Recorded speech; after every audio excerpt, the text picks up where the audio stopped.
And speaking of church going beyond the four walls of their building, could you please explain the difference between the gospel of the kingdom and the gospel of salvation?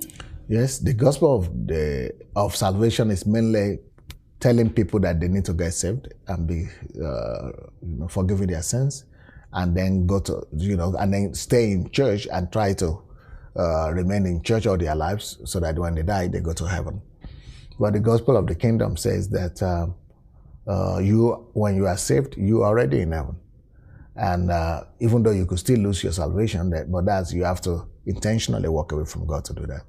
But besides that, when you are saved, you don't just sit down in the four walls of the church.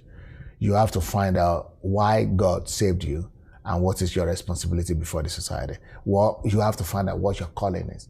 And once you find out what the calling is, then you have to take responsibility from sitting down in the church, in the pews of the church, to go out back to where God is bringing you from, or where He tells you your calling is. And you have to go in there and immediately begin to impact that sphere of life, influencing it, to bring the influence and the glory of the kingdom over there.